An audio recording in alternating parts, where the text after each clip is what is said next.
Alright, तो start करेंगे हम आज की class. Spearman rank correlation topic continue कर रहे हैं। 2 वीडियोस में ऑलरेडी यार इसके डाल चुका हूं, तो आप वो ज़रूर देखना।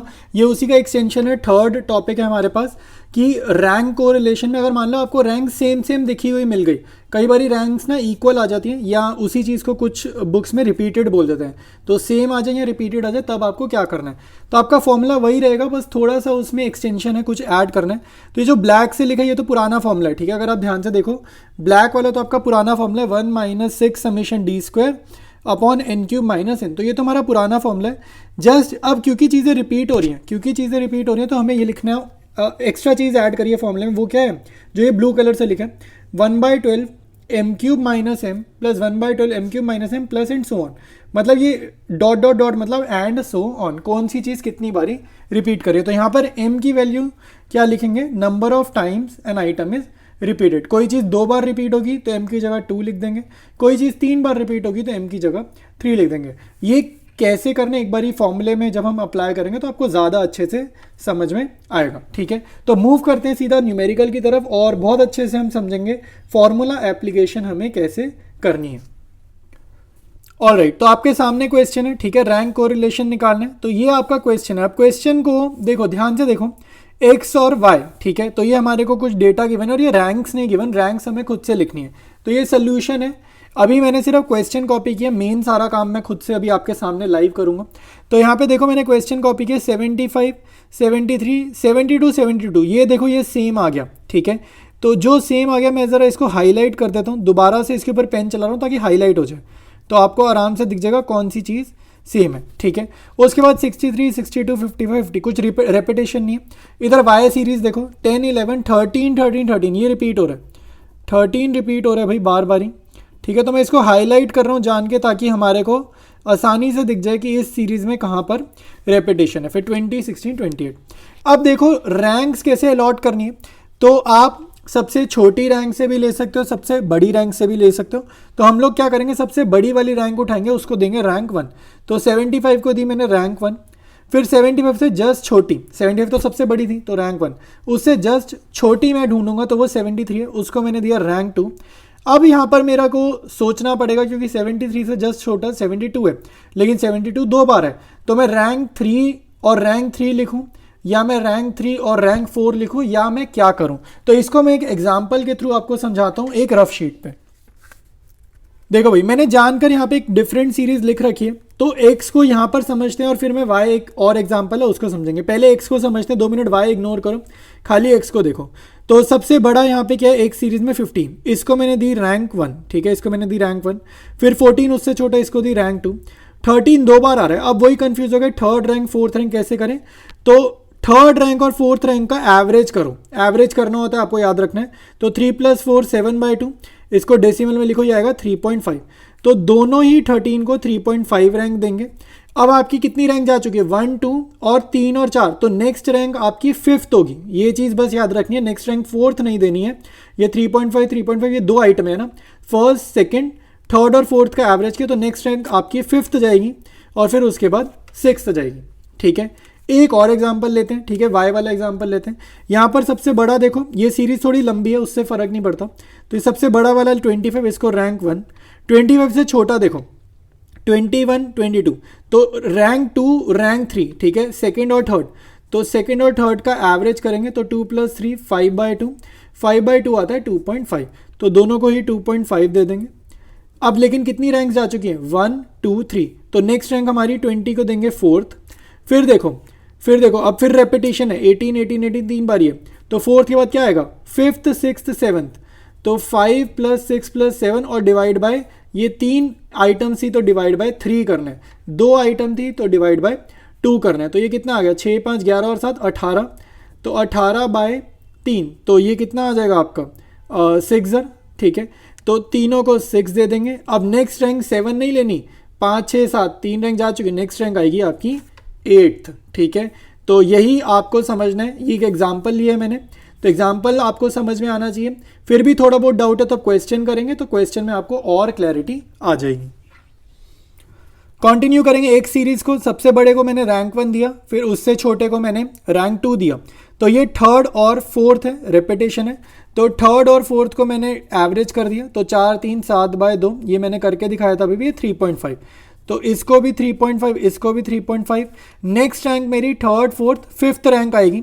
तो फिफ्थ रैंक मैंने देने 72 से जस्ट छोटे को, ठीक है। तो ये हमारा हो जाएगा आई थिंक 63 है, ठीक है, फिफ्थ रैंक है। इससे जस्ट छोटा ये रहा सिक्स्थ रैंक, फिर ये रहा जस्ट छोटा, और ये हमारा सबसे छोटे को हमने दे दिया 50 को एट्थ रैंक, ठीक है। तो ऐसे रैंकिंग करेंगे। R2 देखो भाई, ढूंढो भाई R2 में नंबर 1 रैंकिंग देंगे हम लोग सबसे बड़े आइटम को। तो Y सीरीज में सबसे बड़ा 28 है, ये 1। 28 से छोटा है ये 20, तो ये रैंक 2। 20 से छोटा है 16, ये रैंक 3। और ये रेपिटेशन आ गया, तो 4 5 6, तो 4 5 6 पे रेपिटेशन है। 3 चीज़ों को करना है तो डिवाइड बाय 3 करना है। तो ये कितना गया, 5 4 9, 9 और 6 15/3, यानी कि सबको दे दो रैंक 5, ठीक है। तो ये 13 13 13 को दे दो रैंक 5। अब नेक्स्ट रैंक 6 नहीं देनी, देखो ये 4 5 6 तक कंज्यूम हो चुकी रैंक, तो नेक्स्ट रैंक आपकी आएगी 7th और फिर आएगी 8th, ठीक है। तो ऐसे आपको रैंकिंग अलॉट करनी है, सबसे इंपॉर्टेंट ये था। अभी फॉर्मूला एप्लीकेशन भी समझना है, सिर्फ रैंक्स निकाल के अभी वीडियो मत स्किप कर देना, फॉर्मूला अप्लाई करते टाइम भी समझना पड़ेगा कि कैसे हमें काम करना है। अब ये थोड़े से सेम है पहले जैसे, d और d² निकालना हमारे लिए। तो d है 1 - 8 -7, 2 - 7 -5, 3.5 में से 5 चला गया माइनस का 1.5, 3.5 में से 5 गया फिर से माइनस का 1.5, 5 में से 5 गया 0, 6 - 2 4, 7 में से 3 गए 4, 8 में से 1 गया 7। d का स्क्वायर निकालना है, 7 का स्क्वायर पॉजिटिव 49, 5 का 25, 1.5 मतलब 15 का स्क्वायर आपको पता होना चाहिए, 15 का हमें याद है 225, और डेसिमल है तो यहाँ पे 2 छोड़ के डेसिमल, सेम यहाँ पे 2.25 रिपीट, 0 का स्क्वायर 0, 16 16 और 49, ठीक है। तो यहाँ पे मुझे समेशन d² चाहिए होता है, और पहले वाले में मैं n = कैलकुलेट करता हूँ। तो ये नंबर ऑफ आइटम्स कितनी है, नंबर ऑफ आइटम्स देखो 1 2 3 4 5 6 7 8, टोटल 8 आइटम्स है, तो यहाँ 8 लिखा। इस कॉलम को अगर मैं ऐड करूँगा, ये दोनों ऐड करके होगा 4.5, 4.5, ठीक है, ये ध्यान रखना। तो ये आप सारे नंबर्स ऐड करोगे तो आपका आंसर आ रहा है 159.50, ठीक है। तो ये हमारे पास वैल्यूज़ आ गई हैं। अब मैं ज़रा फॉर्मूला वगैरह लिखता हूँ और फिर कैसे अप्लाई करना है आपको समझाता हूँ। ऑलराइट, अब देखो भाई कैसे लिखनी है वैल्यूज़, ध्यान से देखो। ये जो 72 मेरा सीरीज एक्स में रिपीट हो रहा है, इसको मैंने यहाँ लिखा है number 72 is repeated twice, twice मतलब 2 बारी सीरीज एक्स में हो रहा है। 13 यहाँ पे देखो 3 बार लिखा, तो मैंने यहाँ पे लिख दिया number 13 is repeated thrice in series Y. तो ये जो ट्वाइस और थ्राइस है ना, ये हमारी फॉर्मूले में m की वैल्यूज़ हैं। एक बारी m में m की जगह 2 लिखेंगे, ट्वाइस मतलब 2, एक बारी m की जगह 3 लिखेंगे, थ्राइस मतलब 3, ठीक है। तो ये m की वैल्यूज़ है, कौन सी चीज़ कितनी बारी रिपीट हो रही है, बाकी सारा सेम है। समेशन d² ये रहा, और कैपिटल N आपका ये रहा 8, ठीक है। तो सारी चीज़ें सेम है। तो अब मैं आपको फॉर्मूला अप्लाई करके दिखाऊंगा, ठीक है। फॉर्मूला में वैल्यूज़ कैसे लिखनी है वो ज़रा हम लोग समझते हैं। तो 1 - 6 ब्रैकेट लगाए, समेशन d² की जगह लिखा 159.50 प्लस 1/12 कॉपी, ठीक है। m की जगह सबसे पहले देखो 72 कितनी बारी रिपीट हो रहा है, 2 टाइम्स, तो यहाँ पर लिखो 2 का क्यूब -2, m का क्यूब -m, 2 का क्यूब -2, 2 का क्यूब मतलब पावर 3, 2 × 2 × 2, 2 का क्यूब मतलब 2 × 2 × 2, प्लस की जगह प्लस 1/12 कॉपी। अब यहाँ पे अब कुछ और भी रिपीट हुआ है क्या, तो हाँ, हमारे क्वेश्चन में 13 रिपीट हुआ है। कितनी बार रिपीट हुए, 3, तो m की जगह 3 का क्यूब -3, और ये आपका फॉर्मूले में m की एप्लीकेशन हो गई, ठीक है। नीचे आपका सेम जाएगा, n³ - n अपना 8 है, तो यहाँ पर आप लिखेंगे 8 का क्यूब -8, ठीक है। ऐसे फॉर्मूला अप्लाई करना है। नेक्स्ट पेज पर मैं ये वाला इक्वेशन दोबारा से लिखता हूँ और फिर हम जस्ट इसकी सॉल्विंग समझते हैं। देखो भाई, जस्ट अब सॉल्व करना है, 6 की जगह 6 ब्रैकेट, ये अभी कुछ मत छेड़ो, कॉपी करो, ठीक है।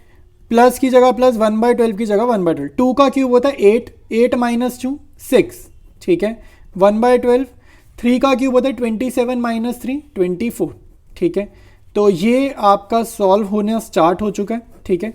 और डिवाइडेड बाय 8 का क्यूब -8, 8 का क्यूब होता है 512 -8, ठीक है। तो 1 - 6 ब्रैकेट कॉपी 159.50, ये 6 1 6 2, तो हाफ का मतलब होता है 0.5, या 0.50 कुछ भी लिखो। 12 वन ज़र ये 2 ज़र, तो ये मतलब है प्लस का 2 डिवाइडेड बाय 512 में से 8 गए यानी कि 504। ठीक है, तो सॉल्व होना स्टार्ट हो चुका है। तो ये 0.50 ऐड किया 160 आएगा। ठीक है, तो 160 प्लस 2, ये देखो ये दोनों ऐड करोगे आएगा 160, ये हो जाएगा 162, तो 6 इंटू 162। ठीक है, और इसके बाद यहाँ पे डिवाइडेड बाय 504। ठीक है, तो अब आपको इसको मल्टीप्लाई वगैरह करना है। ठीक है, तो 6 इंटू 162 कर देते हैं, तो ये हमारा आएगा 972 डिवाइडेड बाय 504। ठीक है, अब यहाँ पे दो ऑप्शंस होती हैं, एलसीएम वगैरह ले लो फ्रैक्शंस का, या फिर मेरी सजेशन रहती है इसको डायरेक्ट डिवाइड करो। इसको यहाँ रफ में आप डिवाइड करेंगे। ठीक है, और जो भी यहाँ पे आपका आंसर आएगा उसको आप 1 में से माइनस करेंगे। ठीक है, तो 1 माइनस 1.928। ठीक है, मैक्सिमम 3 डिजिट तक सॉल्व करना है, वरना 92 तक सॉल्व करोगे तो भी आपका काम चल जाएगा। ठीक है, तो 1 में से बड़ी वैल्यू हम सब्ट्रैक्ट कर रहे हैं तो हमारा आंसर नेगेटिव आएगा, तो नेगेटिव 0.92 आप यहाँ पर लिख दो, 2 डिजिट तक लिख दो या 3 डिजिट तक लिख दो, और ब्रैकेट में सेफ्टी के लिए अप्रॉक्स लिख देना, क्योंकि ये नहीं लिख कर आओगे और आपका आंसर मैच नहीं करा तो हो सकता है टीचर आपके हाफ मार्क्स कट कर दें। ठीक है, और यहाँ पर अब लैंग्वेज लिख देना, there is very high degree. ठीक है, आंसर को थोड़ा सा एक्सप्लेन कर देना, high degree of negative correlation. Answer हमारा नेगेटिव आया है और -1 के करीब आया है, तो नेगेटिव कोरिलेशन। ठीक है, तो ये जो था हमारा था जब रैंक्स इक्वल होती हैं स्पीयरमैन वाले कोरिलेशन का। ठीक है, तो आज की वीडियो में इतना ही है। ठीक है, उम्मीद है मुझे अच्छे से समझ आया होगा। कोई भी डाउट्स आ रहे हैं आप कमेंट्स में मेरे से पूछ सकते हो। बाकी कंटिन्यू करेंगे हम लोग अपनी स्टैटिस्टिक्स को नेक्स्ट वीडियो में।